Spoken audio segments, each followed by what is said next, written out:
Nous sommes réunis en ces lieux, en ton nom, pour t'adorer et pour te prier. Tu sais bien, Seigneur, que sans toi, nous ne pouvons rien faire. Viens nous guider en ce moment précis. Nous sommes réunis en Seigneur, en ton nom, pour t'adorer et pour te prier. Tu sais bien, Seigneur, que sans toi, nous pouvons rien. Bien-aimés, que le Seigneur bénisse, que Dieu bénisse le groupe musical, particulièrement le Félinas, pour ton Dieu, afin que le Seigneur davantage se souvienne de lui en assistant à l'œuvre qui lui donne d'accomplir. Que le Seigneur voie enfin que tout le groupe musical se porte bien, et cela pour sa seule gloire. Nous sommes venus dans la maison de Dieu, c'est davantage pour améliorer notre condition de vie. Quand je parle de condition de vie, c'est d'abord spirituel. Il faudrait que nous devenions meilleurs. Il faudrait que les choses se passent bien pour nous. Que ce que le Seigneur voudrait que nous ayons, nous obtenions, cela puisse en faire une réalité. Nous devons changer de comportement, de manière de faire. Que la parole de Dieu davantage devienne une belle réalité dans notre vie. C'est à cela que nous nous appelons, c'est à cela que nous travaillons. Que le Seigneur nous soutienne davantage dans la marche du ciel. Nous sommes encore infiniment reconnaissants au Seigneur pour tout ce qu'il nous accorde. Depuis un certain temps, nous écoutons différents messages de cette de Dieu et nous sommes édifiés, vous voyez, par la grâce du Seigneur. Et de mon côté, nous sommes toujours dans notre lancée. Nous parlons de la connaissance du mystère de Dieu. Tout un chacun de nous doit avoir une idée précise de cela. Parce que notre vocation, notre foi dépend de cela. On ne veut pas venir dans la maison de Dieu sans savoir pourquoi on est venu. On ne veut pas dire qu'on s'apprête pour aller au ciel sans savoir comment s'apprêter. Il faut connaître les choses de Dieu. C'est pourquoi nous sommes en train de parler depuis un certain temps de ce mystère-là. Alléluia. Nous allons prendre le livre d'Éphésiens sur lequel nous sommes arrivés.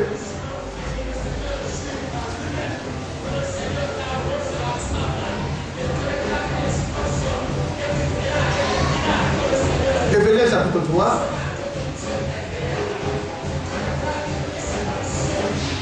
Nous allons lire la parole de Dieu à partir du verset 1.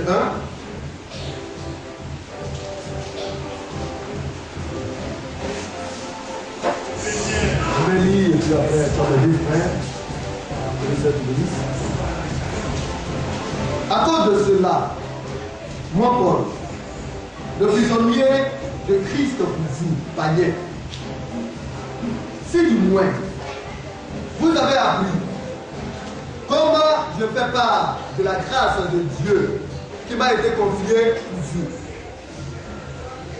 C'est par révélation que j'ai eu connaissance du mystère sur lequel je viens d'écrire un peu de mots. Alors il parle de ce mystère-là. Et l'apôtre Paul fait savoir que ce mystère, il a reçu par révélation. Et nous savons que les apôtres aussi ont eu part à ce mystère. Alléluia. Alors ayant reçu ce mystère par révélation, lui en tant qu'apôtre des païens des nations que nous sommes, le Seigneur lui a accordé de nous transmettre cela. Dans le livre de Romains, lorsque nous avons lu, le début de ce mystère, c'est que le Seigneur a frappé Israël et une partie d'Israël d'aveuglement, d'endurcissement, afin que la totalité des païens que nous sommes, nous puissions, vous voyez, parvenir à la grâce, entrer. Alléluia. Et, toujours dans le livre d'Éphésiens, le chapitre 16, verset 9, l'apôtre Paul encore continue par rapport à ce mystère. C'est que quoi? Nous les païens, nous puissions parvenir tous à l'obéissance de la foi. Et nous parlons de la foi. Alléluia. Qui est le fondement que le Seigneur a fait poser. Nous devons saisir ces choses-là. Dans le livre d'Éphésiens 3, comme nous l'avons lu, il fait comprendre que ce mystère lui a été révélé. N'est-ce pas? Le verset 4. En le lisant, vous pouvez vous représenter l'intelligence que j'ai du mystère de Christ. Il a été manifesté au fils des hommes dans les autres. Il n'a pas du moins été manifesté au fils des hommes dans les autres générations. Comme il a été révélé maintenant par l'esprit aux saints apôtres et prophètes. Et au travers de cela, nous sommes venus sur le tableau. Le Seigneur a révélé ce mystère d'abord aux apôtres et ensuite aux prophètes. Mais les prophètes et les messagers ont débuté avec le commencement de l'œuvre de Paul. C'est Paul qui nous a donné la doctrine. Alléluia. Donc, les prophètes sont venus et ont reçu ce mystère de la part du Seigneur. Et nous avons eu 7 messagers, 7 prophètes. Depuis l'âge d'Éphèse jusqu'à l'âge de la Odyssée. Et aujourd'hui, nous sommes parvenus au temps de la fin. Le dernier prophète de l'Église a été manifesté. Alléluia. Et ce dernier prophète, pour aller dans le sens juste des choses de Dieu, poussé par l'Esprit, n'a fait autre chose que de nous ramener à ce qui a été institué par le Seigneur, c'est-à-dire à la foi des apôtres. Bien-aimés, c'est pourquoi nous devons être prudents. Aujourd'hui, les hommes méprisent le prophète de notre temps, réservent le prophète William Branham. Mais bien-aimés, c'est le choix de Dieu. Et quand on regarde, en accord avec la parole de Dieu, vous voyez, ce prophète-là a exercé dans toute la véracité de la parole de Dieu. Mais les autres prophètes de Dieu, et puis parlent d'eux, et puis parlent de rien et tout. Mais lui, lorsqu'il est venu, il a ramené le cœur des enfants de Dieu à la parole originale. Mais qu'est-ce qu'il y a de mieux que cela? Alléluia. Alors on continue. Il dit ce mystère, c'est que les païens sont cohéritiers, forment un même corps et participent à la même promesse en Jésus-Christ par l'évangile. Nous avons parlé de mot cohéritier. Cela veut dire bénéficiaire. Il y a plusieurs bénéficiaires. Alléluia. Il y a un héritage divin. Un héritage qui vient de Dieu. Et comme Dieu est unique, il est grand et puissant. Alléluia.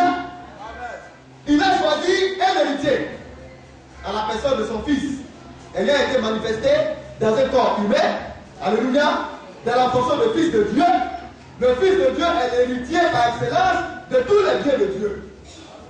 Mais, étant mort à la croix pour nous, c'est un donné pour nous. Il a fait de nous plusieurs héritiers. Alléluia. Donc, bénéficiaire d'une succession avec une ou plusieurs personnes. Donc, nous sommes bénéficiaires de la succession de Dieu au travers de notre Seigneur Jésus-Christ. Comme nous sommes bénéficiaires, alléluia, il dit au travers de cela, ce mystère, c'est que nous formons un corps. Bien-aimés, nous sommes un même corps. Mais, quand nous lisons, nous voyons que ce corps est mystérieux. Ce corps a du corps mystique de Christ. Un corps mystique, un corps mystérieux. Ça vous dit, si tu n'es pas initié de l'initiation de Dieu, parce que dans la cabane, dans le monde mystique, là, il parle de l'initiation. Mais la meilleure initiation qui puisse exister, c'est l'initiation de Dieu. Mais comment on est initié par le Seigneur? C'est par le baptême du Saint-Esprit. N'importe qui peut se lever et puis entrer dans le corps. Et comme je le disais la dernière fois, un frère qui a reçu l'initiation de Dieu, qui est baptisé de l'Esprit de Dieu, ne peut pas faire du mal à un membre du corps. C'est pas possible. Alors, quand on est initié de Dieu, quand on est baptisé, il y a un autre comportement qu'on affiche. Il y a une autre manière de voir les choses. Il y a une autre manière de fonctionner. Mais pourquoi? Parce qu'on a été baptisé par l'Esprit de Dieu pour ne former qu'un seul corps. Le Saint-Esprit maintenant se lève, vous prend et vous positionne dans le corps du Seigneur. À ce moment-là, lorsque tu as positionné, tu dois pouvoir maintenant manifester ce pourquoi tu as été positionné. Alléluia. Mais nous allons y revenir un peu. Alors nous continuons. Il dit, c'est un mystère. C'est que les païens sont co-héritiers, forment le même corps. Et participent à la même promesse en Jésus-Christ par l'évangile. Dont j'ai été fait ministre selon le don de la grâce de Dieu qui m'a été accordé par l'efficacité de sa puissance. Alléluia. On parle de l'efficacité de la puissance de Dieu. Une puissance surnaturelle. Au-dessus de toutes les puissances. Alléluia. Et quand on parle de puissance, c'est la capacité d'accomplissement. Maintenant, cette puissance est efficace. Ça vous dit, la parole qui a été donnée, la promesse de Dieu qui a été transmise, si nous croyons en elle, si nous y mettons notre foi, il n'est pas de raison que notre vie ne puisse pas changer. Parce qu'il y a de la puissance là-dedans. Et la parole est efficace. Alléluia. Tout ce que le Seigneur demande, c'est que nous puissions croire en elle. C'est que nous puissions y appliquer notre foi. Et continuant, il dit à moi, qui suis le moindre de tous les saints. Mais bien aimé, Dieu est un saint. Ma soeur, tu es une sainte. Mais le grand apôtre, celui-là qui a été mandaté par l'Esprit de Dieu, par l'Esprit du Seigneur pour accomplir l'œuvre pour laquelle il a été appelé, il ne s'est pas donné une grande opinion. Il dit que lui, il est bien. Il dit qu'il est plus petit que toi et moi. Ma soeur, il fait savoir qu'il est plus petit que toi. Il dit qu'il est le moindre, le dernier de tous les saints. Comment est-ce qu'on peut comprendre cela? Quand tu as l'Esprit de Dieu, si tu donnes une autre opinion de toi, cela démontre que tu n'as pas l'Esprit d'Esprit. Et continuant, il dit, à moi qui suis le moindre de tous les saints, cette grâce m'a été accordée d'annoncer aux païens la richesse incompréhensible de Christ. La grâce qui a été accordée de transmettre aux païens, d'annoncer aux païens que nous sommes, les richesses qu'on ne peut pas comprendre de Christ, les richesses qu'on ne peut pas saisir, qu'un homme ne peut appréhender. Alléluia. Mais une des choses qu'on ne peut pas comprendre, si tu n'as pas l'Esprit de Dieu, cela ne te dira rien. Si tu n'as pas l'Esprit de Dieu, cela ne te fera aucun effet. Et pourtant, ce sont des richesses. Mais quand on dit, dans le livre de Corinthiens, que ce sont des choses que l'œil humain n'a pas vues, que l'oreille humaine n'a pas entendues, des choses qui ne sont jamais passées, vous voyez, dans le cœur d'un homme. Ce sont des choses que Dieu a préparées pour ceux-là qui l'aiment. Mais celui-là qui n'a pas à cœur les choses de Dieu ne peut pas comprendre cela. Et puis cela ne lui fera rien. Parce qu'il ne saisit pas les choses de Dieu. Alléluia. Nous continuons un peu. Il vient de mettre en lumière le moyen de faire connaître le mystère caché de toute éternité en Dieu qui a créé toutes choses. Il a mis cela en lumière. Il a dévoilé cela. Mais pas pour le monde entier. Mais pour les élus. Il a mis cela en lumière afin de faire connaître aux hommes le mystère qui a été caché. Alléluia. C'est pourquoi les dominations et les autorités dans les lieux célestes connaissent aujourd'hui par l'Église la sagesse infiniment variée de Dieu. Bien-aimé, l'Église de Dieu est le lieu où la sagesse de Dieu, qui est infinie, c'est-à-dire, nous allons tous y puiser, mais cela ne t'arrivera jamais. Et puis la sagesse est variée. Alléluia. Dieu donne la sagesse d'une manière à une soeur, d'une autre manière à un autre frère. Alléluia. Chaque frère la fille d'une autre manière. Et elle est variée. Et elle est infinie. Mais il faut être dans l'église pour bénéficier de cela. Donc pour dire la sagesse, la pure et véritable sagesse a été donnée à l'église de Dieu, au corps du Seigneur. N'importe qui peut s'élever et venir obtenir la sagesse, pas possible. Il faut être membre de l'église de Dieu pour avoir part à la sagesse de Dieu. Et on continue.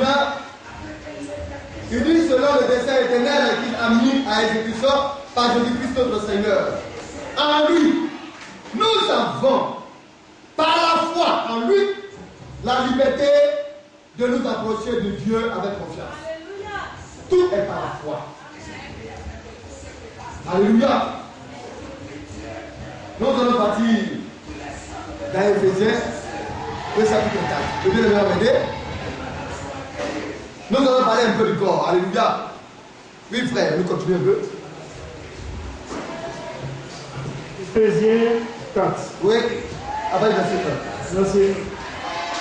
Je vous exhorte donc, moi, le prisonnier dans le Seigneur, à marcher d'une manière digne de la vocation qui vous a été adressée. Alléluia. Alors, il nous interpelle. Vous voyez, l'apôtre Paul fait savoir qu'il est prisonnier de Christ. Et nous avons dit que dans le monde, il n'est pas bon d'être un prisonnier. Il y a plusieurs types de prisonniers. Il y a les prisonniers des hommes, par la volonté des hommes, qu'on appelle les prisonniers politiques. Quand l'homme veut le pouvoir, il embrigade ses semblables. Et il mettait le pouvoir de manière personnelle. Tous ceux qui s'opposent à lui, dont il coule dans le feu, il les fait incarcérer. Il les met en prison. Il les traite selon ses propres désirs. Il agit envers eux comme il veut. Parce qu'il a le pouvoir de les traiter comme il veut. Alléluia. Ça, c'est vrai des prisonniers politiques. Il y a d'autres qui sont des prisonniers parce qu'ils ont mal agi. Parce qu'ils ont commis des actions. Ou bien des fraudes. Parce qu'ils sont allés contre les règles de l'État. Contre les lois. Alléluia. Alors ils sont prisonniers de leur faute. Maintenant, on revient dans le cadre spirituel. Il y en a qui sont des prisonniers de Satan. Ils sont possédés par un esprit diabolique. Satan les a enchaînés. Et quand vous regardez leur manière de faire, il va être difficile d'accomplir la volonté de Dieu. Maintenant, l'apôtre Paul, lui, il nous parle ici de la prison de Dieu. Ah. Quand on est prisonnier du Seigneur, on est attaché au Seigneur. On ne fait que ce qui lui plaît. C'est la meilleure des prisons qui existe. Alléluia. Et il dit, étant prisonnier, lui il nous exhorte. Nous, enfants de Dieu, à marcher de la monnaie et de la vocation. N'est-ce pas? De la vocation qui nous a été adressée. Une vocation, c'est quoi? La vocation,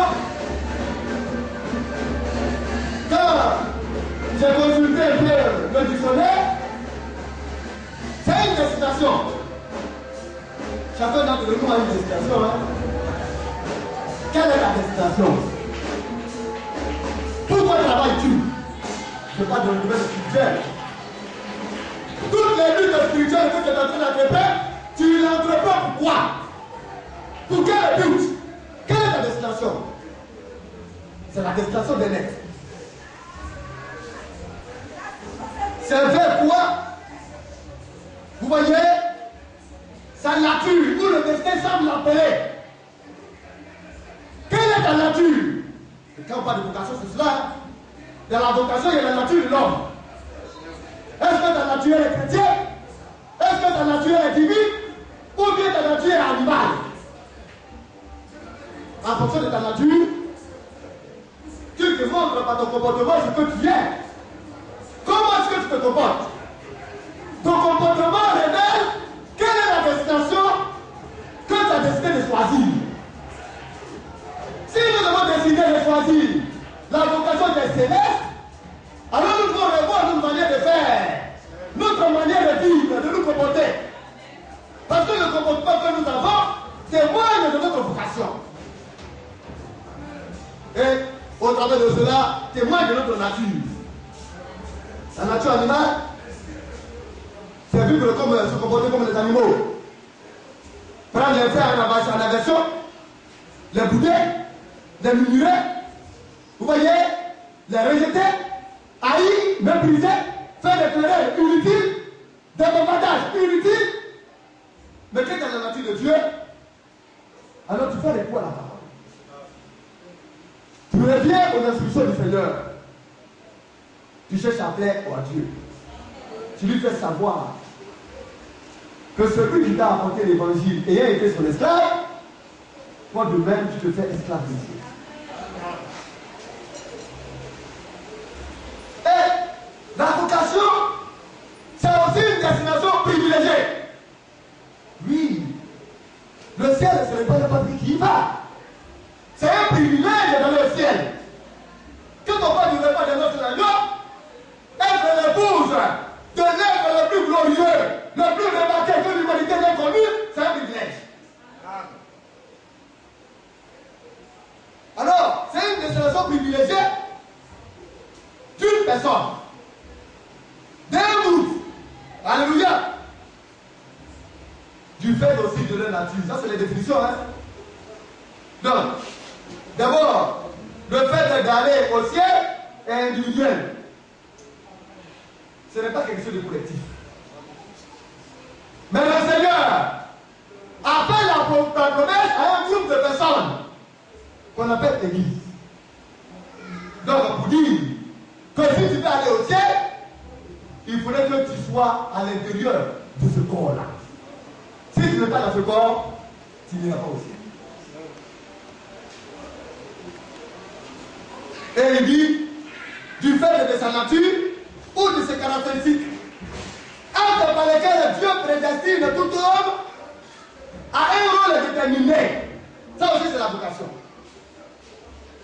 Dieu nous donnant, comme on le dit, cette destinée, nous donnant cette destination privilégiée, nous devons travailler à pouvoir avoir un rôle à l'intérieur de son corps. Si tu n'as pas de rôle dans son corps, mais le péché est un problème. Chacun d'entre nous a un rôle à jouer dans la maison de Dieu. Oui, bien, nous continuons. Je vais faire le verset 1. Je vous exhorte, tant que moi, le prisonnier dans le Seigneur, à marcher d'une manière digne de la vocation qui vous a été adressée. Oui. En toute humilité et douceur, Oui.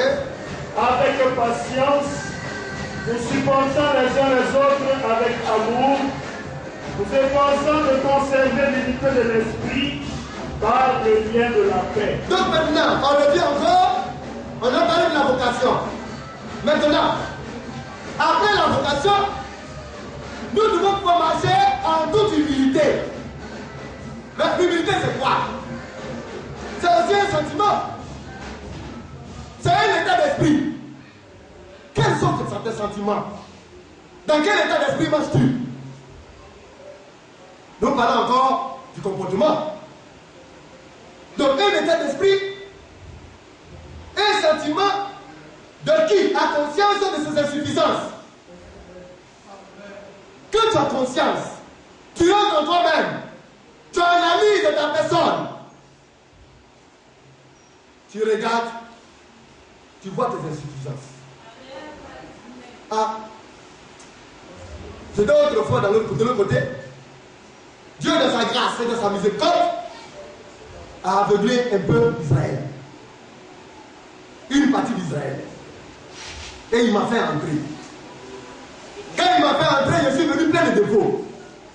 Plein d'insuffisances. Alléluia. Et il m'a tourné vers la foi. Afin qu'ils obéissent. Donc en entrant en nous-mêmes, nous avons confiance de notre insuffisance. Et quand nous avons cette conscience, alors nous ne pouvons pas regarder notre frère et notre soeur en le traitant de marginal ou bien de bizarre. Tu as des insuffisances. Mais tu te profites pour ton frère pourquoi? Celui-là qui peut tout. Tu as la puissance de transformer, de mener un homme à l'état dans lequel il voudrait qu'il soit. Il est là, regarde-le. Mais quand tu tournes vers ton frère, parce que peut-être il n'agit pas, tu commences par le juger. Tu commences par, comme on l'a dit, le prendre mal. Cela démontre que tu n'es pas même. Que tu n'as pas encore l'humilité parce que tu penses que tu es arrivé. Alors que tu n'es même pas encore arrivé. Bien aimé. Alors, l'humilité, c'est d'entrer en nous-mêmes. Et de savoir que nous marchons. Mais quand même que nous marchons, nous avons des carences. Nous avons des faiblesses. Et nous avons des insuffisances. Et c'est de demander à Dieu de nous aider à corriger ces insuffisances. En toute douceur. Maintenant, la douceur.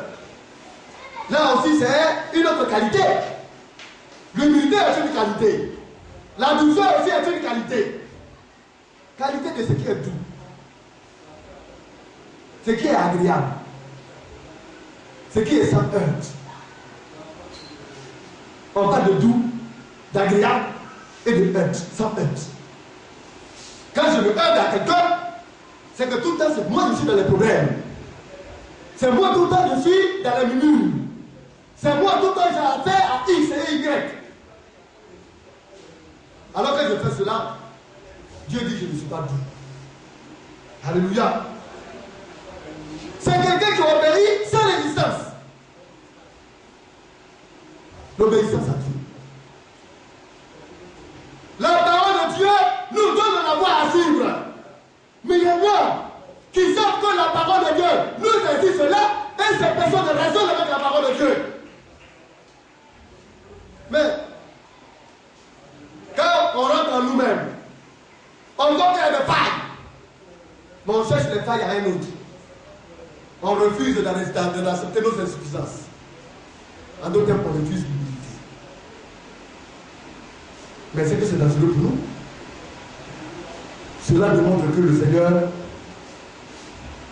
alléluia, ne nous a pas encore baptisé de cet esprit.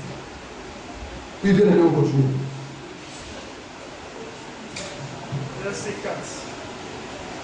Il y a un seul corps. Le verset 3, le verset 2. En toute humilité et douceur, avec patience, vous supportant les uns les autres avec amour. Donc, en toute humilité et douceur, lorsqu'on est un, on est tout, on se supporte. Parce que je sais que je suis insuffisant. Étant insuffisant, il est vrai que par moment, je puisse blesser mon frère. Je dois accepter aussi que lui aussi, lorsque par moment il me blessera, je puisse comprendre. En attendant que le Seigneur nous aide réellement à sortir de l'état. Nous devons nous supporter les uns les autres. avec amour. Mais l'amour, c'est de l'obéissance. Oui, frère, le verset 4, verset 3. Vous efforçant de conserver l'unité de l'esprit par le lien de la paix. Et au travers de cela, nous efforcer. Ça peut ne pas aller. Mais nous devons faire un effort de conserver l'unité. L'unité de l'esprit. De l'esprit de Dieu. Ma manière de voir, ta manière de voir, nous devons converser cela vers le Seigneur. Alléluia. Par le lien de la paix. Lorsqu'il y a la paix, il y a la compréhension et il y a l'ordre. Alléluia. Oui, frère, nous continuons. Verset 7. 4 plutôt. Il y a un seul corps. Il y a un seul corps, il n'y en a pas deux. Oui. Et un seul esprit. Donc le mystère, c'est que nous les païens, nous sommes co-héritiers, n'est-ce pas, du Seigneur. Et étant co-héritiers, nous formons un seul corps. Alléluia. Et l'apôtre fait savoir ici qu'il n'y a pas de corps. Il y a un seul et unique corps, bien aimé. Et puis, il y a un seul esprit. Le Saint-Esprit, il n'y en a pas deux. Il est unique. Oui, bien aimé, nous disons un peu, ouais. Comme aussi, vous avez été appelés à une seule espérance par votre vocation. Nous avons parlé de vocation, n'est-ce pas? Alléluia. Maintenant, le sentiment d'espérance, c'est un sentiment qui porte à considérer ce que l'on désire comme réalisable, avec confiance et espoir. Ce qu'on désire, on croit que cela va se réaliser. Car nous sommes un, car nous sommes doux, alléluia. Quand nous reconnaissons nos faiblesses, quand nous savons que nous sommes insuffisants, alors nous regardons au Seigneur. Et nous sommes pleins d'espérance parce que nous avons la confiance que le Seigneur peut réaliser, alléluia. Vous voyez, de bonnes choses dans notre vie. Que ce qui ne va pas, le Seigneur a le moyen de les ôter et de faire de nous de véritables croyants. Oui, bien aimé, nous continuons. Verset 5. Oui. Il y a un seul Seigneur, Oui. une seule foi, Oui. un seul baptême. Donc, il n'y a pas de Seigneur. Le Seigneur, l'éternel de l'Ancien Testament, comme vous lisez l'Ancien Testament, il est parlé du Seigneur l'éternel. Il n'y a pas deux seigneurs. Le Seigneur de l'Ancien Testament, l'éternel, c'est le Seigneur Jésus-Christ du Nouveau Testament. Donc le Seigneur, il est unique. Et quand il dit il y a un seul Seigneur, une seule foi, un seul baptême, alléluia, qui est le baptême du Saint-Esprit. Au-dessus, nous avons vu qu'il y a un seul esprit. N'est-ce pas? Un seul corps et un seul esprit. Et au-dessus, il y a un seul Seigneur. Mais qui est le Seigneur? Alors on parle de l'Esprit de Dieu. On parle du Seigneur. Je voudrais qu'on aille dans Corinthiens, 2 Corinthiens, le verset 3. Chapitre 3 du moins, le verset 17. 2 Corinthiens 3, 17. Oui, Or, le Seigneur, c'est l'Esprit. oui. Et là où est l'Esprit du Seigneur, là est la liberté. Donc, il y a un seul Seigneur. Il y a un seul esprit. Mais quand on dit il y a un seul Seigneur, mais le Seigneur c'est qui? C'est le Seigneur Jésus-Christ. Mais il y a un seul esprit.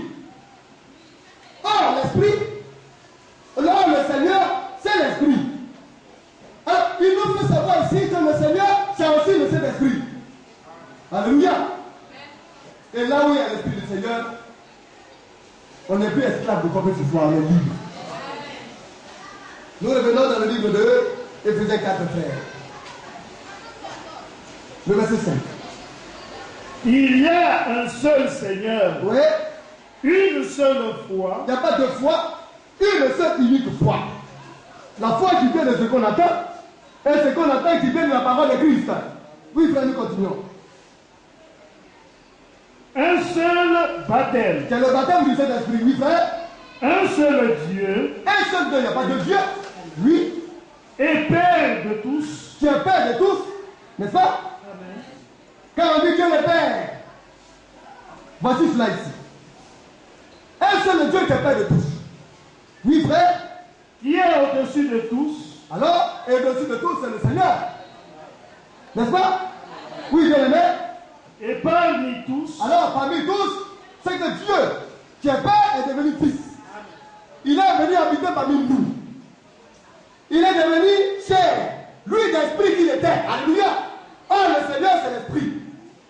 D'esprit qu'il était, il s'est forgé un corps dans lequel il a habité et il est venu parmi nous. Emmanuel, Dieu avec nous. Et ensuite, et en tous. Et maintenant, il a décidé d'habiter en nous. Par l'Esprit de Dieu. Alléluia. Maintenant, le Trinité dit qu'il y a Dieu le Père à part, il y a Dieu le Saint-Esprit, et puis il y a Dieu le Fils. Ce sont trois dieux qui ensemble réunis se soudent pour devenir un seul Dieu. Mais le Père est différent du Fils, le Fils est différent du Saint-Esprit, et le Saint-Esprit est différent du Père. Vous voyez, c'est ce qu'on appelle le tohu-bohu. Ils ne comprennent rien. Ils sont dans le flou. Alléluia. Au début, on dit la terre était informée vite, c'était le tohu-bohu. Les hommes ne comprenaient rien. Et aujourd'hui, les théologiens sont dans le tohu-bohu. Parce que cette manière de décomposer Dieu fait de Dieu plusieurs dieux. Alléluia. Mais nous savons que ce n'est pas ici. Nous savons que notre Dieu a exercé en tant que Père, étant au-dessus de tous. Il est venu en tant que Fils parmi nous. Et aujourd'hui, il habite au milieu de nous. Et en nous par le Saint-Esprit. Alléluia. Et ceux-là qui divisent les choses ainsi font de l'intérieur de notre cœur plusieurs personnes qui y habitent. Mais nous, nous savons que c'est une seule personne qui habite en nous. Et cette personne-là, c'est Dieu. Alléluia. Mais dans le cœur des dénominations, il y a un Père qui y habite parce que Dieu dit qu'il habite en nous. Le Fils aussi dit que lui aussi il est en nous. Alléluia. Et le Saint-Esprit dit qu'il est en nous. Donc cela fait trois personnes qui sont en eux. Oh, Dieu dit que le cœur là, il ne partage pas ça avec le cœur. Il est unique. Alléluia.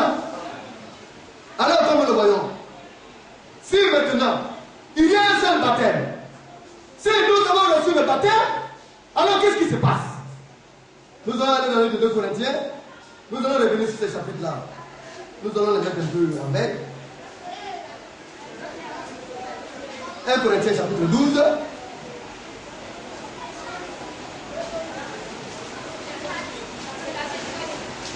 À partir du verset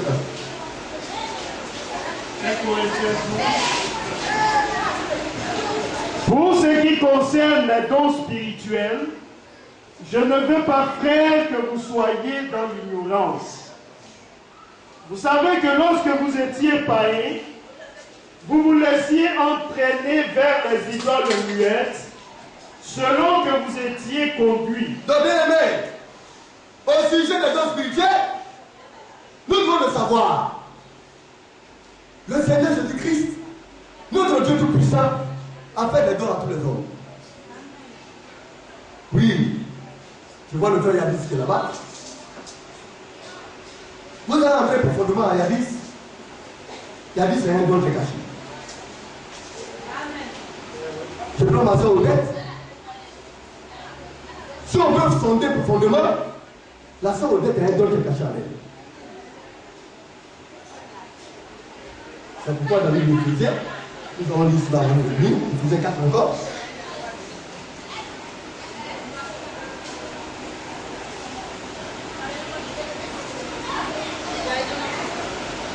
Après, il verset 7 rapidement. Mais à chacun de nous, Oui. la grâce a été donnée selon la mesure du don de Christ. Donc, à chacun de nous, la grâce a été donnée. Comment? Selon la mesure de Christ, du don de Christ. N'est-ce pas? D'abord, Christ même est le premier don qu'il nous a donné. Christ est le don de Dieu. Et quand il s'en est allé, il nous a amené un autre don, le Saint-Esprit. N'est-ce pas? Donc, Christ qui s'est donné en tant que don pour le sacrifice au travers duquel du moins, nous n'avons pas au baptême du Saint-Esprit. C'est pourquoi il a dit, répentez-vous au travers de l'apôtre Pierre, et que chacun de vous soit baptisé au nom de Jésus-Christ pour le pardon d'abord de ses péchés, parce que Christ s'est donné, alléluia, et vous recevrez le don du Saint-Esprit. Alors le baptême est une promesse. C'est un don que Dieu donne. Alléluia. Un don unique qui doit pouvoir être transmis à tous les hommes, à tous ceux qui auront cru. Ça là, ce n'est pas quelque chose de spécial à quelqu'un. C'est quelque chose de commun. Alléluia. C'est pour tous. Nous tous, nous avons le devoir de l'obtenir. Il nous est accordé gratuitement. Mais une condition, c'est de l'obtenir de la bonne manière. Parce que le don du Saint-Esprit n'est donné à tous ceux, n'est qu'à tous ceux qui lui obéissent. Si tu n'obéis pas, et que le Saint-Esprit t'est donné, cela va venir pour sceller ta condamnation. C'est pourquoi je dis, la bonne manière de le recevoir, c'est que mes enfants apprennent à l'obéissance de la foi. Tout ce mystère, c'est que toutes les nations parviennent à l'obéissance de la foi. Quand on commence à obéir, alors le don du Saint-Esprit devient une réalité pour nous et nous scelle jusqu'à destination. Alléluia. Oui, bien aimé, nous continuons un peu. Oui. C'est pourquoi il est dit. C'est pourquoi il est dit. Étant monté dans les hauteurs.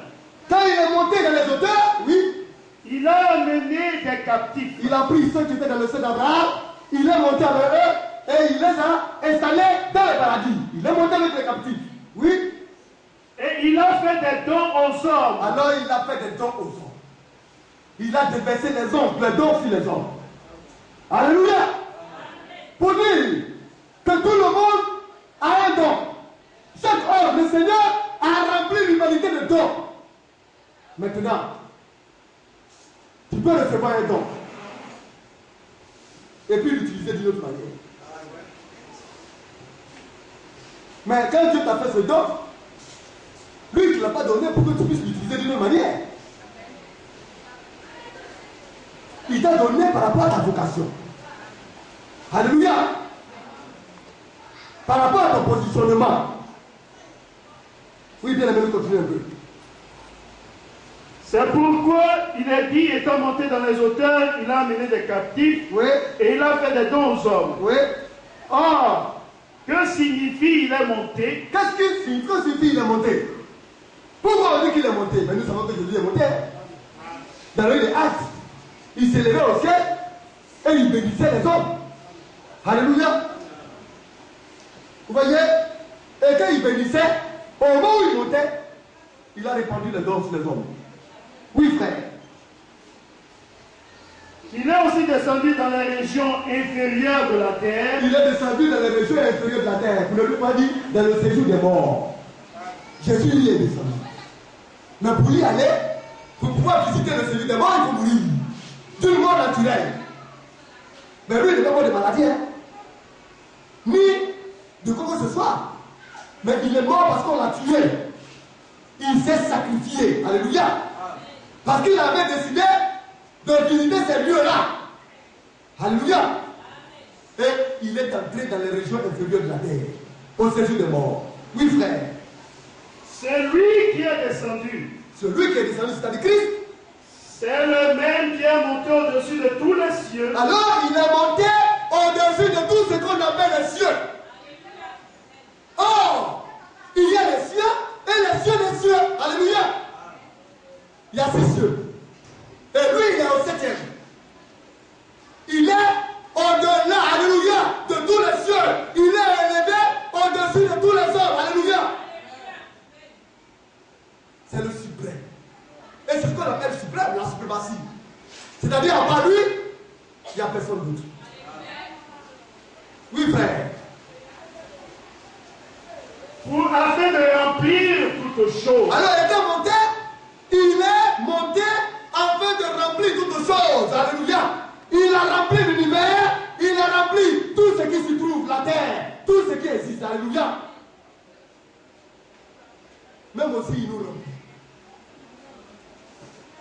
il est dit, soyez remplis du Saint-Esprit.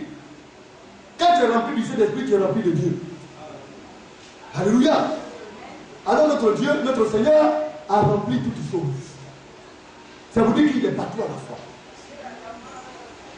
Le remplisseur de toutes choses, c'est l'omnipotence. Bien aimé, il y a une seule personne, une seule entité qui est partout à la fois, c'est Dieu. Il y a une seule être qui remplit tout, c'est Dieu. Il y a un seul être éternel et remplissant tout, étant partout à la fois, c'est pourquoi il sait toutes choses, tout est lié. Là où tu te caches, lui, il est. Là où il n'y a pas d'air, lui, il s'y trouve. Là où un être humain ou bien un être vivant ne serait rentré, lui, il y est.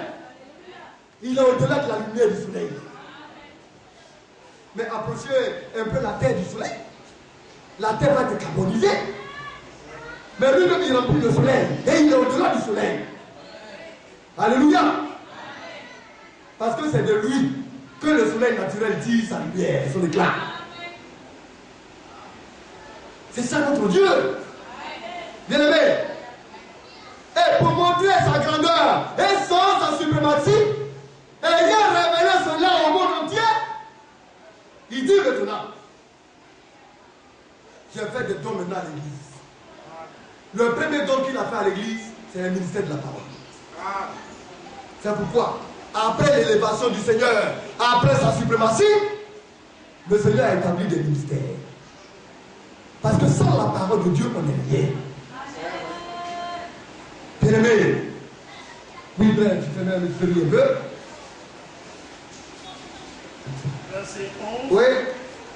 Et il a donné les uns comme apôtres. Alors, premièrement, il a choisi les apôtres. N'est-ce pas? Or, ce mystère a été révélé, manifesté aux 16 apôtres et aux prophètes. Alléluia. C'est ce qui est écrit. Alors, il a établi les apôtres. Ensuite, Les autres comme prophètes. les prophètes, oui. Les autres comme évangélistes. Les évangélistes, Les autres comme pasteurs. les pasteurs et docteurs. et docteurs. Les 5 ministères. Ce sont des dons, mais des dons spéciaux, liés à la parole de Dieu. Parce que si ceux-là, ces personnes n'existent pas, les hommes ne sauront pas utiliser leur don comme il faut pour la gloire de Dieu. Il faudrait qu'on révèle la manière dont on doit l'utiliser, afin que demain le Seigneur ne te rejette pas. Mais il faut faire toutes choses selon la parole. Alors le ministère de la parole a été donné pour permettre aux enfants de Dieu de ne pas agir de manière hasardeuse. Nous retournons dans la 1 Corinthiens. Nous allons revenir tout à l'heure.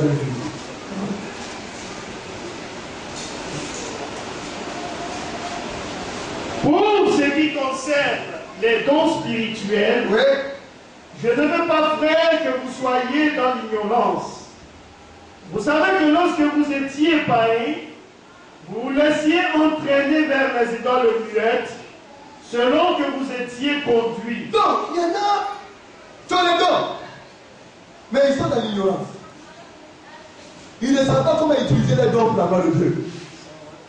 Ils y doivent là. L'ignorance, le fait de ne pas savoir, le fait de ne pas comprendre. Et il y en a, ils sont païens, ils ont le don.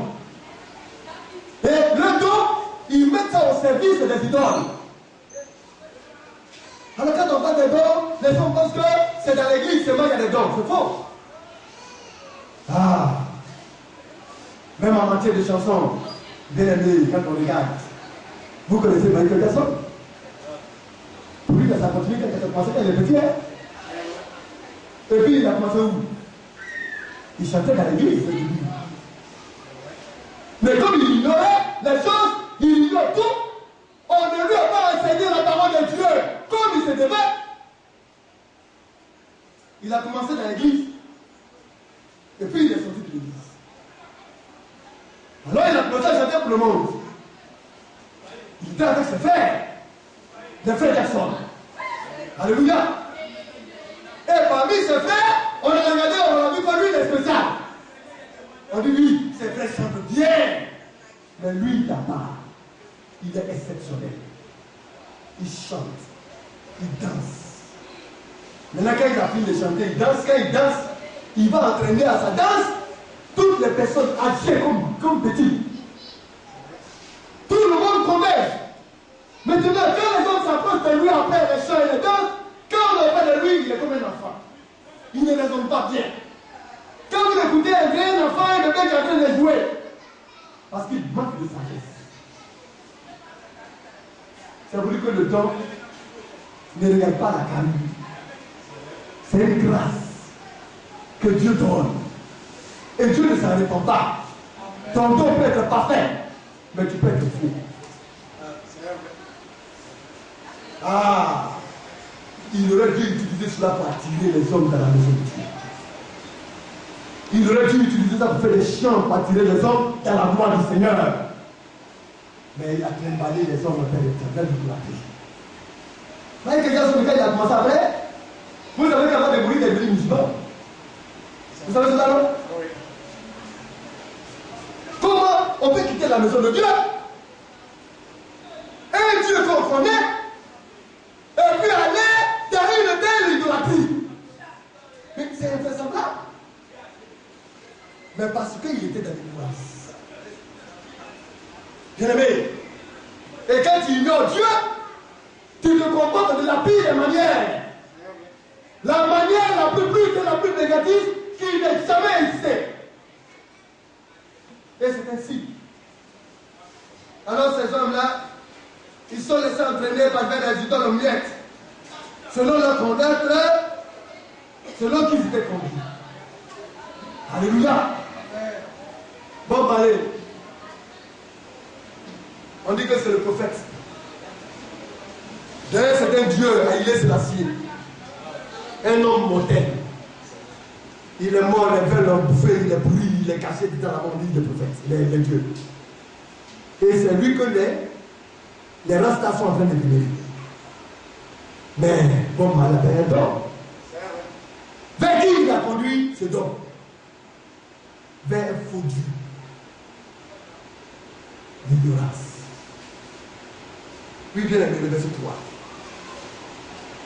Merci. C'est pourquoi je vous déclare. C'est pourquoi, frère, l'apôtre des païens, l'apôtre Paul, poussé par le Saint-Esprit, nous déclare, oui, frère, que personne, s'il parle par l'Esprit de Dieu, ne dit. personne, quand le Saint-Esprit le conduit, ne dit. S'il est baptisé de l'Esprit de Dieu, personne ne peut dire, oui, frère, Jésus est anathème. que Jésus est maudit. Ah, même vous n'allez pas dire chez un vrai musulman, il ne dira pas que Jésus est maudit. Mais c'est exact. Les contradictions qu'il porte à la parole, il maudit Christ. C'est pas le fait de dire Jésus est maudit. Mais est-ce que ton comportement bénit Christ? Les actes que tu poses, ta manière de parler à un frère, à une soeur, ta manière de vivre, ta manière d'agir, est-ce que cela démontre que Jésus est béni? C'est pourquoi il dit que nous devons prendre garde dans la manière de marcher. Mais dans la marche, il y a le comportement. Il y a la vie que nous menons. Oui, frère. Écoutons bien. Et que personne ne peut dire Jésus est le Seigneur si ce n'est par le Saint-Esprit. Donc personne aussi ne peut se permettre de dire que Jésus-Christ est le Seigneur, il est le Dieu tout-puissant, si ce n'est pas le Saint-Esprit qui est venu à lui le faire. La divinité de Christ. Comment vas-tu le reconnaître? Si ce n'est le Saint-Esprit qui te révèle cela. Donc, ceux-là qui sont baptisés du Saint-Esprit ont une manière de voir le Seigneur. Et ceux qui ne sont pas baptisés, ils ont aussi une autre manière de voir, de percevoir le Seigneur. Mais quand tu es baptisé, alors dans chaque verset, tu vois la divinité de Jésus-Christ. Oui, frère. Écoutons bien. Il y a diversité de dons, Oui. mais le même esprit. Donc là maintenant, nous parlons maintenant du même esprit. Nous avons été baptisés dans un seul corps. Je le dis bien aimé. Quand on vient à l'église pendant un spectacle, le Seigneur, par l'Esprit de Dieu, nous baptise et puis nous prend. Parce que ce corps est mystique. Nous sommes assis là. Quand même que nous sommes tous là, le corps du Seigneur est à part. Tu peux être de l'assemblée de Moussi, mais ça fait partie de l'assemblée du corps mystique de Christ. Et le corps mystique, il est universel. Tu peux venir à l'église. Tu peux visiter toutes les églises. Tous les faits du message ne sont pas forcément à l'intérieur du corps mystique. Mais quand on a introduit dans le corps mystique par le baptême du Saint-Esprit, c'est dans ce moment-là qu'on se rend compte qu'il y a diversité dedans. On parle de diversité. Alléluia. Une sœur, quand elle a le don du Saint-Esprit, peut-être que le don que Dieu lui a donné, quand elle s'approche, elle dit notre sœur, la sœur est contente. Elle devient comme une lumière, un visage. Quand elle s'approche d'un frère, le frère se sent bien. C'est aussi un don. Le don a tiré et le don de la donné. Alléluia. Il y a la diversité. Maintenant, dans la multiplicité des dons, Dieu a choisi 9. Il dit, dans mon église, là, voilà ce que je voudrais qu'on utilise à l'intérieur de mon église. Mais en dehors de l'église, même de l'assemblée, d'autres dons peuvent exister. Alléluia. Mais à l'intérieur, il a choisi 9. Oui, bien aimé. Il y a diversité de dons, mais le même esprit. Alors, la diversité de dons, c'est le même Saint-Esprit qui les utilise. Oui, frère. Diversité de ministères, mais le même Seigneur. Alors, il y a divers ministères. Alors, quand on parle de ministères, vous voyez qu'on parle du Seigneur à la base. Quand on parle de dons, on parle du Saint-Esprit.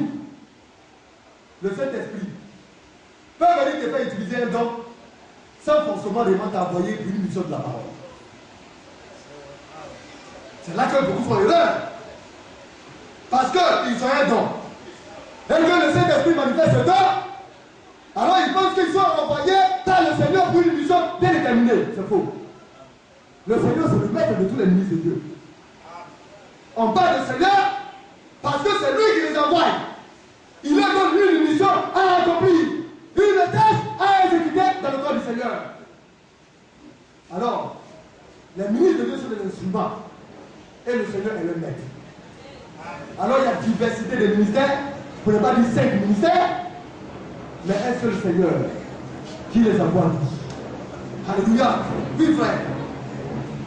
Diversité d'opérations, mais le même Dieu qui opère tout en tous. Donc, vous voyez, on parle de l'Esprit, on parle du Seigneur, on parle de Dieu, mais c'est la même personne.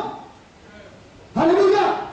Le Saint-Esprit, le Seigneur Jésus-Christ et le Dieu Tout-Puissant sont une et même personne. Alléluia. Dans l'utilisation, la manifestation de Dieu et l'envoi des ministres de Dieu, c'est la même personne, le même Seigneur qui le fait. On parle tantôt d'une manière en parlant de l'Esprit, tantôt on parle du Seigneur et tantôt on parle de Dieu. Or, le Seigneur c'est l'Esprit, alléluia, n'est-ce pas? Et on a vu qu'il y a un seul Dieu qui est le Seigneur du ciel et de la terre. Oui, frère.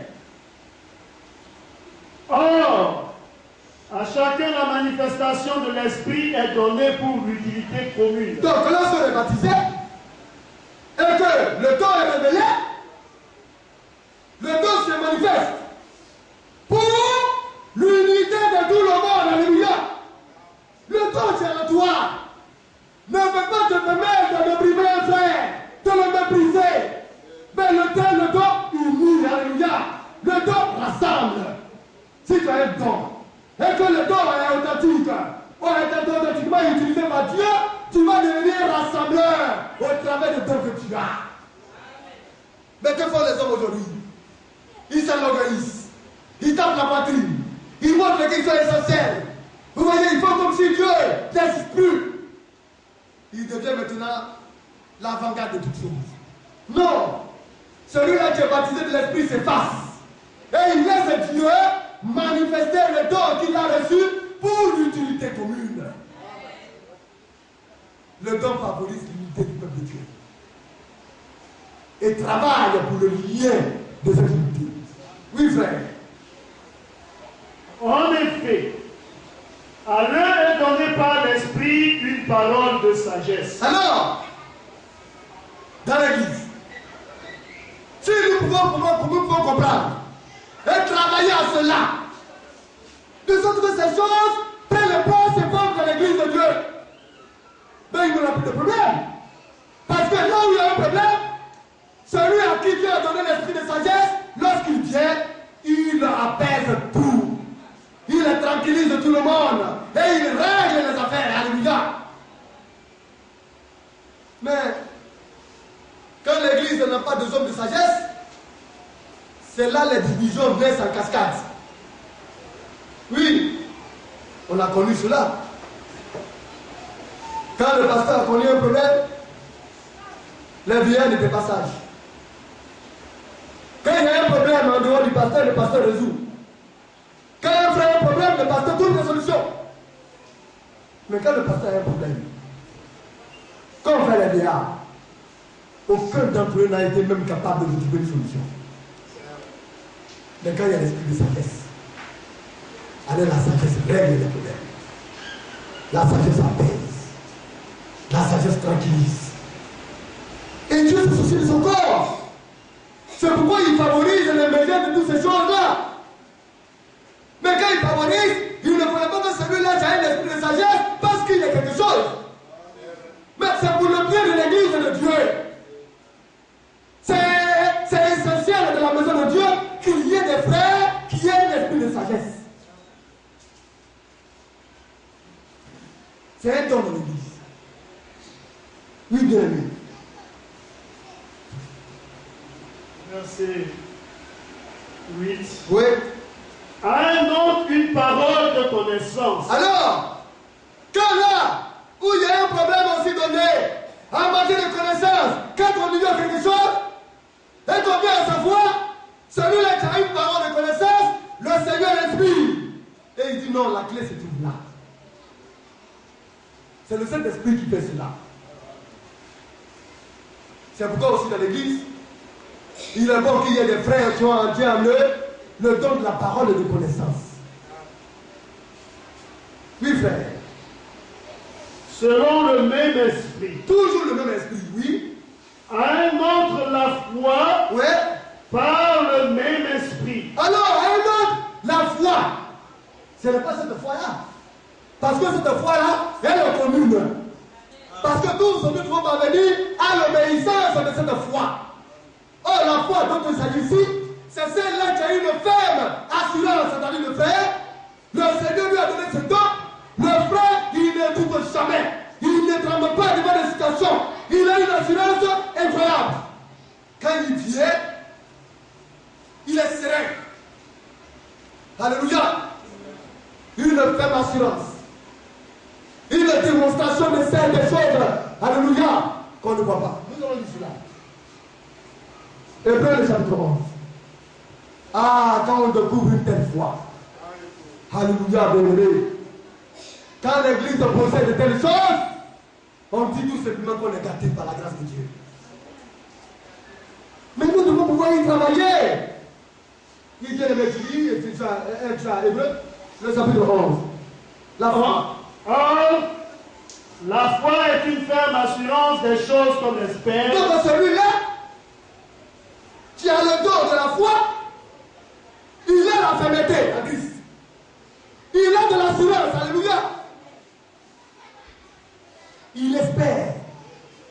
C'est une ferme assurance des choses qu'on espère, oui. Une démonstration de celle qu'on ne voit pas. Alors là, quand il vient, il dit frère, reste tranquille. On lui donne une requête. On dit bien, il y a une situation difficile. Il dit avant, il dit donne-moi la requête. Quand il va devant le Seigneur, le Seigneur va démontrer et va ramener à l'existence. Alléluia. Ce qu'il n'est pas. Une démonstration de celle qu'on ne voit pas. Le Seigneur va démontrer. Parce qu'il a la foi. Oui, frère, nous continuons.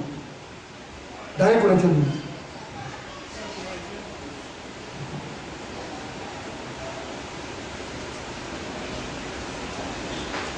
Le verset 9. Oui. Par le même esprit. Oui. Je reprends à un autre la foi. À un autre la foi par le même esprit. Oui. À un autre le don de guérison par le même esprit. Alors quand on a un frère ou bien des frères qui ont des dons de guérison. Mais, bien aimé, tout à l'heure nous allons prier pour le ministre de la scène, on dit qu'il a mal. Nous prions selon la promesse. C'est ce que nous faisons. Dieu dit, on va mettre sur lui soit de guérir. Alors nous prions selon la promesse parce que le Seigneur nous a donné d'être coparticipants, co-héritiers, alloués des promesses de Dieu, n'est-ce pas? Ça c'est pour nous tous. Mais il y a des frères qui ont la guérison. C'est-à-dire quand il vient de poser les mains, le mal a disparu aussitôt. Ça on n'a pas encore. On fait comment? Or, quand les choses sont livrées, l'amour naît, les choses sont coordonnées, quand chacun connaît sa position, quand chacun travaille pour la gloire de Dieu, alors le Seigneur fait que ces choses naissent à l'intérieur de l'église. Parce que chacun ne se glorifie plus. Chacun est rempli d'humilité parce qu'il connaît ses insuffisances. Chacun est plein de douceur parce qu'il tient dans l'obéissance de Dieu. Alors un frère ne saurait faire du mal à un autre frère. Et quand ces choses-là viennent, alors le frère qui est au milieu de nous ne peut plus être orgueilleux. Parce que s'il n'est pas baptisé de l'Esprit de Dieu, et que Dieu manifeste ça, vous allez voir que quand il va commencer à guérir une personne, deux personnes, il va commencer à faire le côté. Quand un frère sera malade, alors comme il sait que le frère est malade, il va rester à la maison. On va essayer de le chercher. Parce qu'il n'est pas disposé pour servir Dieu. Or, quand il est baptisé de l'Esprit, il a son poste. Il sait qu'il est un vase inutile pour la gloire de Dieu. Parce que tous, nous sommes des serviteurs inutiles. Et c'est le Seigneur qui opère à nous tous.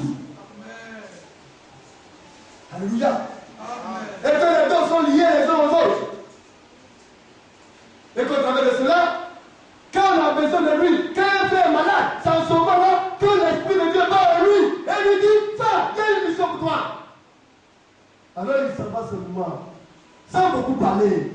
Parce que c'est le don qui parle. Alléluia. Il impose tout simplement la main au bien-aimé. Et puis le bien-aimé vient nous trouver ici et puis on continue de la joie. Le corps du Seigneur, c'est la perfection. Mais nous dit d'autres. Mais ces choses ne pourront pas avoir lieu si l'amour de Dieu n'est pas une réalité au sein du peuple de Dieu. Alors quand un frère, vous voyez marginaliser notre frère, quand une soeur se comporte mal avec une autre, ou bien un frère, il tue l'Esprit de Dieu. Il détruit l'œuvre de Dieu. Puis bien aimé, nous continuons. À un autre, le don d'opérer des miracles. À un autre, lui il est pour les miracles. Un tel frère, dans la vie de Koumassi, ce qui n'est pas à l'existence, lui il ramène cela à l'existence. S'il y a une soeur qui vient, son bras est coupé, lui il va, il impose la main là-bas, et puis le bras pousse. Le prophète William Branham a expérimenté tous ces dons. Le don de guérison, le don de miracle, le don de sagesse, le don de la foi. Dieu a déposé tout ça à lui. Quand William Branham pouvait prier, la main d'une femme manchot pouvait pousser. Alléluia. Vous voyez, le bras qui a été coupé jusqu'à là, le bras a poussé jusqu'à les doigts sont sortis. Pour dire que Dieu il est vrai. Quand une personne est malade de cancer, ou bien une personne a un mal au cœur, a une situation cardiaque chronique, le Seigneur démontre que c'est lui qui a donné le cœur. Et le Seigneur renouvelle le cœur par le don de guérison. Alléluia. On peut avoir des problèmes. On dit bon, on a besoin d'1 million ou de 5 millions, mais de 30 millions pour faire l'église sur le terrain. Alors, mon frère qui fait les miracles, il est là. On sait que c'est vraiment mon enfant. N'est-ce pas? Le prophète Élisée. Ce n'est pas lui qui a multiplié la farine. Ce n'est pas lui qui a multiplié lui. Bien-aimé. Le Seigneur n'a pas multiplié tous les poissons. Il n'a pas dit pas multiplier du pain. Ça, c'est le miracle. Mais le Seigneur ne peut pas le permettre absolument parce que l'amour fraternel n'est pas confortable. Le peuple de Dieu prie de l'église de grands temps, des choses extraordinaires, parce que le Seigneur trouve que la maturité n'y est pas encore. Alors si le frère, quand le pasteur le regarde, frère, mais quand le pasteur le regarde, il veut s'abaisser, il veut se cacher, parce qu'il ne veut pas se faire voir. Et puis ce dernier, la plupart du temps, il se trouve dans des conditions misérables. C'est le peuple qui doit les aider à s'asseoir et avoir les moyens. Parce que quand un don, Dieu ne peut même pas être utilisé là pour toi. Alors vous allez le voir dans la cabane. Les frères mal animés qui n'ont pas l'esprit de Dieu vont venir l'exploiter. Ou bien quand il a ça, il va utiliser cela pour s'enrichir. Or, s'il a cela et qu'il a introduit dans le corps du Seigneur, l'Esprit de Dieu l'oblige à l'humilité. Alors ce sont les frères qui le réalisent. C'est les frères qui se réunissent pour payer une maison pour lui. Parce qu'on sait que c'est un frère essentiel. Parce que le pasteur qui coordonne toutes choses dans l'église, il sait qu'il aura besoin d'un frère qui a besoin de miracles. Il sait qu'il aura besoin d'un frère qui a besoin de guérison. Alléluia. Alors quand ça se passe, il dit frère, on a besoin de 30 millions. Frère, on a besoin de 500 000. Lui, il s'en va seulement s'engenouiller. Il dit Seigneur, on a besoin de 600 000 francs. Et puis le lendemain, vous venez à l'église, quelqu'un a déposé 500 000 francs à la caisse. Cela se passe. Vous comprenez pourquoi le Seigneur a donné à l'église? Alléluia. Toutes les richesses, toutes les sagesses de l'église, c'est le mystère que Dieu nous donne, bien-aimé. Mais si on n'a pas l'esprit pour comprendre ces choses, alors on ne saura pas les utiliser. Frère, je voudrais qu'on revienne encore un peu après ça. Dans le livre de Éphésiens 3. Éphésiens, le chapitre 3. Parce que vous voyez bien, bien aimé. C'est important. Que Dieu nous aide. Verset. Non, on va avancer. On est ça. Éphésiens 3. Tu lis d'abord le verset 6. Verset 6. Oui. Ce mystère, c'est que les païens sont co-héritiers, forment un même corps et participent à la même promesse en Jésus-Christ par l'évangile. Par l'évangile, la parole de Dieu qui demeure éternellement. Le corps qui est mystique, dans lequel de toutes ces choses-là s'opèrent. Alléluia. Nous allons descendre un peu encore. Alléluia. Le verset 8. À moi qui suis le moindre de tous les saints, cette grâce a été accordée d'annoncer aux païens Vous voyez? les richesses incompréhensibles de Christ. Vous voyez? Ce sont des richesses. Un homme ne peut pas comprendre cela. Ça dépasse l'entendement humain. Des richesses incompréhensibles de Christ. Alléluia. Frère, nous allons descendre maintenant. À partir du verset 14. Si je veux bien. À cause de cela, Je fléchis les genoux devant le Père, Oui. de qui toute famille dans les cieux et sur la terre tire son nom. Donc toutes les familles émanent de Dieu. Dans les cieux, sur la terre. C'est pourquoi d'un démon peut sortir un fils de Dieu. D'un fils de Dieu peut sortir des démoniaques. Ce sont les mystères. Alléluia. C'est pourquoi dans une grande famille, il peut sortir un démon. Et la conclusion, comment? Ça veut dire que nous ne sommes pas l'objet d'un hasard. Oui, frère. De qui toute famille dans les cieux et sur la terre tire son nom. Oui. Afin qu'il vous donne selon la richesse de sa gloire, Oui. d'être puissamment fortifié par son esprit dans l'homme intérieur. Donc, selon la richesse de sa gloire, nous devons être puissamment fortifiés dans notre âme. C'est ça notre être intérieur. Oui, frère, continue. En sorte que Christ Oui. habite dans nos cœurs par la foi. Donc, Christ doit habiter notre cœur par la foi. Or, la foi vient de ce qu'on entend. Et ce qu'on entend vient de la parole de Christ. Ça, c'est ça l'héritage commun. La parole de Dieu. Oui, frère. Étant enraciné et fondé dans l'amour, Oui. que vous puissiez comprendre avec tous les saints Avec tous les saints qui font partie du corps du Seigneur. Ce corps mystique. Oui, frère. quelle est la largeur, La largeur, la longueur, la longueur, la profondeur la profondeur et la hauteur, et la hauteur de cet amour de Dieu. Amen. Oui, frère, on continue. et connaître l'amour de Christ Oui. qui surpasse toute connaissance, L'amour de Christ surpasse toute connaissance. Oui. en sorte que vous soyez remplis Oui. jusqu'à toute la plénitude de Dieu. Bien aimé, quand on a l'amour de Dieu, on est au-delà de toute connaissance.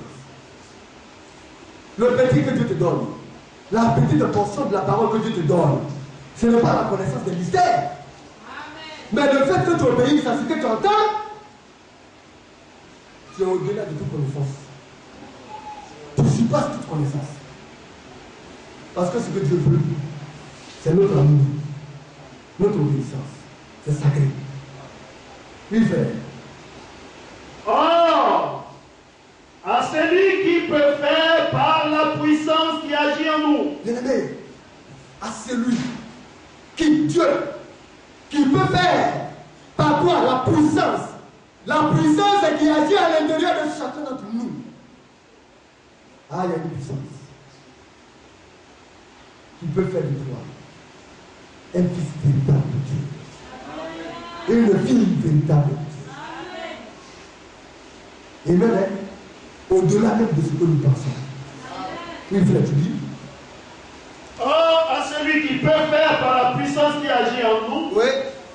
infiniment au-delà de tout ce que nous demandons ou pensons, Infiniment au-delà de tout ce que nous demandons ou même de ce que nous pensons. Bien aimé, l'Église n'est pas oubliée. Et quand on comprend, on est heureux. On est heureux de l'amour fraternel. Quand un frère, il participe à la malédiction de Christ. Or, personne ici dans l'esprit de Dieu, je dis au milieu, quand tu méprises, tu démontres que tu t'as fait retarder ce que Dieu veut faire dans la vie. C'est en cela que j'interpelle pour nos bien-aimés. C'est une question de vie ou de mort. C'est une question de sexe. Peut-être encore tu sais que tu es un don. Mais tu ne peux pas te mettre en règle. Tu ne peux pas laisser l'Esprit de Dieu travailler en toi. Et ce don va être enfoui jusqu'à ce que tu meurs. C'est pourquoi, dans la maison de Dieu, servir est un devoir. ce n'est pas donné à n'importe qui. Vous voyez, dans la maison de Dieu, on ne se donne pas une autre opinion. Dans la maison de Dieu, on ne se dit pas comment je suis mieux que l'autre.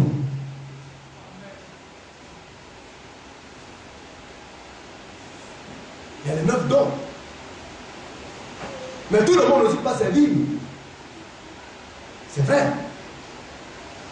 Parce que si tout le monde est ministre de Dieu, l'apôtre Paul ne m'a pas l'air. Tout le monde ne peut avoir le don de guérison. Tout le monde ne peut avoir le don de miracle. Tout le monde ne peut avoir le don de parler la langue. Nous d'opérer. Alléluia. Mais, peut-être que ton don c'est quoi? Peut-être que danser est ton don. Alléluia. Peut-être que chanter est ton don. Peut-être que rendre visite est ton don. Qu'est-ce qui brûle en toi? À un moment donné, on marche et puis on s'arrête. Et puis on interroge Dieu. Seigneur, qu'est-ce que je suis de toi? Alors le Seigneur dira, ton rôle là, c'est d'exhorter. Parce qu'il y a un autre don d'exhortation. C'est écrit. Ton rôle, c'est de donner l'argent. C'est ce qu'on appelle le don de la libéralité. Vous voyez que ces choses-là ne sont pas dans les dons d'or. Alléluia. Si la libéralité est dans le don. Le don, c'est là, il ne faut pas que je me trompe. Mais la libéralité, c'est un frère ou bien une soeur à qui Dieu ouvre le robinet de l'argent. Quand il y a un problème, lui il prend et puis il donne. Parce que Dieu l'a mandaté pour ça. Le jour qui ne donne pas, Dieu fait. Quand il donne, ça sort. Ça coule. Le don d'exhortation, le bien-aimé est là, et puis l'esprit lui dit, va dans la maison de tel. Il y a un frère qui n'est pas très clair, son comportement n'est pas bien, va l'exhorter. Alors lui, il se promène de maison en maison en bien. Il a un don d'exhorter. Chacun doit servir. Chacun doit travailler pour la maison de Dieu. Dis-moi, si tu as reçu le baptême de cet esprit pour être dans le corps, tu vas travailler. Que Dieu nous